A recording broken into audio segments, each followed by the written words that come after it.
Hello everybody, it's me, Little Mouse, and it's been quite a while since I made a video. Actually, it's been 4 months, but you may recognize this. This is an IBM 300GL 6282 machine. Now, I didn't get this very recently. I've had this for 2 months now, but it's a very nice machine. It works actually. Some parts are missing, like the floppy bezel. Also, sorry for the bad lighting. My lights are bright, but this thing just doesn't pick up. Anyway, it's got a standard 3 1/4 floppy drive right there. A CD drive. It actually does not say the speed on it. I don't know why, but it's very it actually doesn't read as a drive in DOS for some reason, so I'll get another one of those. But it's a very nice machine. And before I turn it on, which it does turn on, I want to mention one thing. This monitor might not work properly because, so it used to work definitely fine, but then I happened to take it apart recently and I noticed one of the capacitors was about to bulge, and that was about a month ago, so it may have exploded in the meantime or not, I don't know. I'm not a huge tech expert as to how that works, but I do know that the version of Windows on here was Windows 98, but Win.com, along with a couple other files, decided to disappear, so now it just runs DOS, and I can't even put a new version of Windows 98 on there because I only have CDs. I don't actually have a floppy drive on any of my other computers, and even if I did, I don't have floppy drives. Pretty soon it'll be fixed, but I was just decided that since I haven't uploaded any videos in such a long time, that I'd show you the ropes of this IBM. And one other thing before I get started. It seems that these machines don't seem to be very common. I know the 300GLs are common, but I mean, these particular ones with the power buttons over here in the Pentium MMX don't seem as easy to find as I hoped, because I was looking at eBay for a parts computer for this computer, and I can find the motherboard like really easily, but everything else is just no. Like, I can't even find any full-built computers. And the only one I could find, only one, was $300.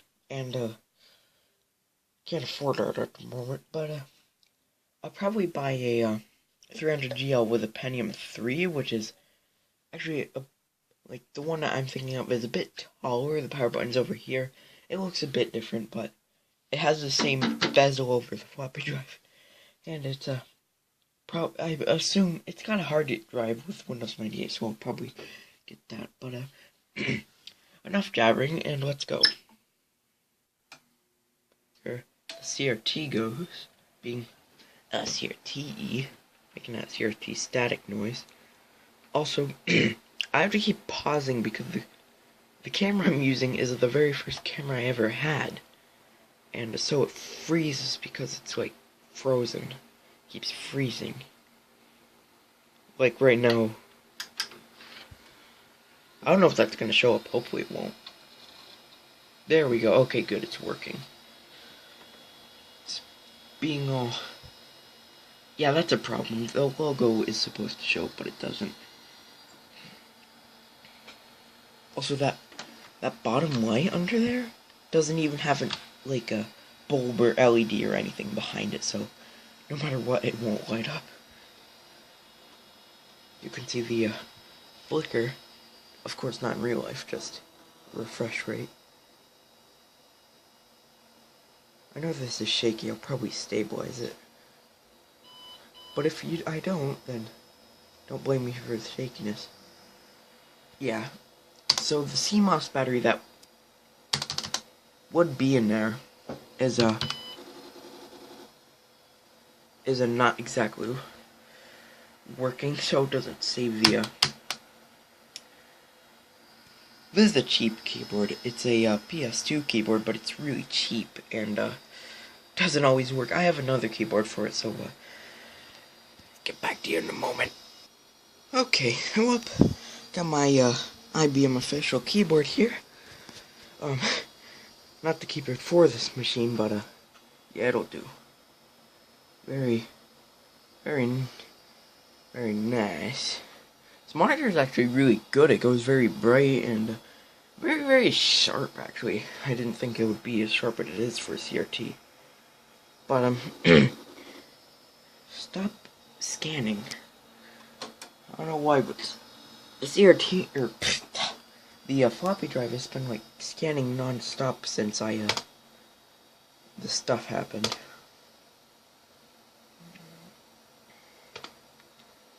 I'll show you some summary. Here it is. It's very, system summary. It's a, Pentium MMX, 200 megs.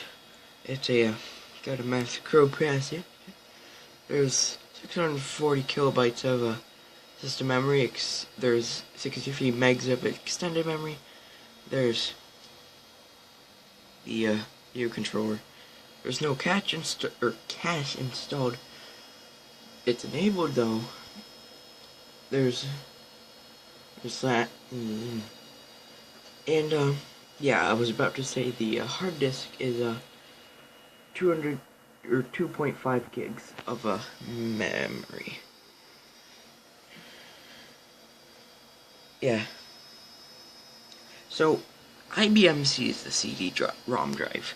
But for some reason, the DOS doesn't.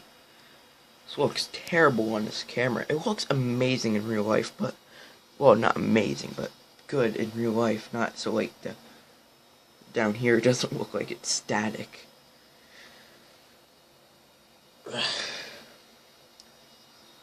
Quick story about the floppy drive, actually, is, it would grind a little bit because it was just worn out. And so I, actually took it to a house that is not mine. It's my grandma's house. And, I repaired it with sewing machine oil. And it works fine now. It's beautiful. But, now the way I got this computer was, I'm in middle school, so I was at middle school and I was in art class. And there's a logo, but I was in art class, and I saw this computer here, and I didn't know about the 300DL series before this, and I was like, wow, that's an old computer, I wonder what model it is, and I saw it was an IBM, and I freaked out, because I'm a big fan of IBM, so when I saw an IBM computer in real life, I just, like, totally, it blew my mind. There's no cords for the, like, power cables, and this has a built-in RGB connector, so why is there a pointing device error? The mouse is connected with a PS2, or a USB to PS2 connector. Did I press continue? But, it's impossible to see what's going on here. But, anyway, so pretty much, I brought my own power cables from my other PC, which is still what I'm using, and, I decided to try and boot it up. She said it was okay, and so I did, and it worked. And so I began trying to restore it. So, I got a keyboard for it, I got an adapter for a mouse for it, and, I ended up asking for it, and I was originally going to bargain my much better PC for it, but they ended up giving it to me for free, so I was happy with that. This menu is already 9 minutes. Jeez, what's the time? There's the Windows 98 logo. Yep, there you go. Here's all the files. Very, if you know much about DOS, you'll know that CD drives tend to be R. And I have tried A through Z 1 to 10 on this, just to try and get that CD drive to show up as a drive, but it just won't, and it's quite annoying. I don't know why it's not seeing that correctly. Let's go to A. What? Oh. Oopsie daisies. Thing is, I'm trying to bounce this camera and look down at the keyboard to, I'll be back, I gotta get a disc. Okay, here got my Windows 95 tutor disc, even though this is Windows 98, honestly. Okay, we'll retry. That wasn't good noise, that's not supposed to happen. Now, let me just show you this interesting file before I go. All it is a what? Okay, so it's VIAGRIFX. Oh, I may have forgot the A last time. Yeah, I just like it because it shows off the color, which comes out terribly. Why isn't it coming out properly? It looks like terrible on here. Maybe if I zoom it in. There, actually it shows the color better when I zoom it in, but it's still not right. But yeah, that shows it's working properly. This is the only floppy disk I have besides an introduction to DOS. Well, I guess that's it. Stay tuned for next video!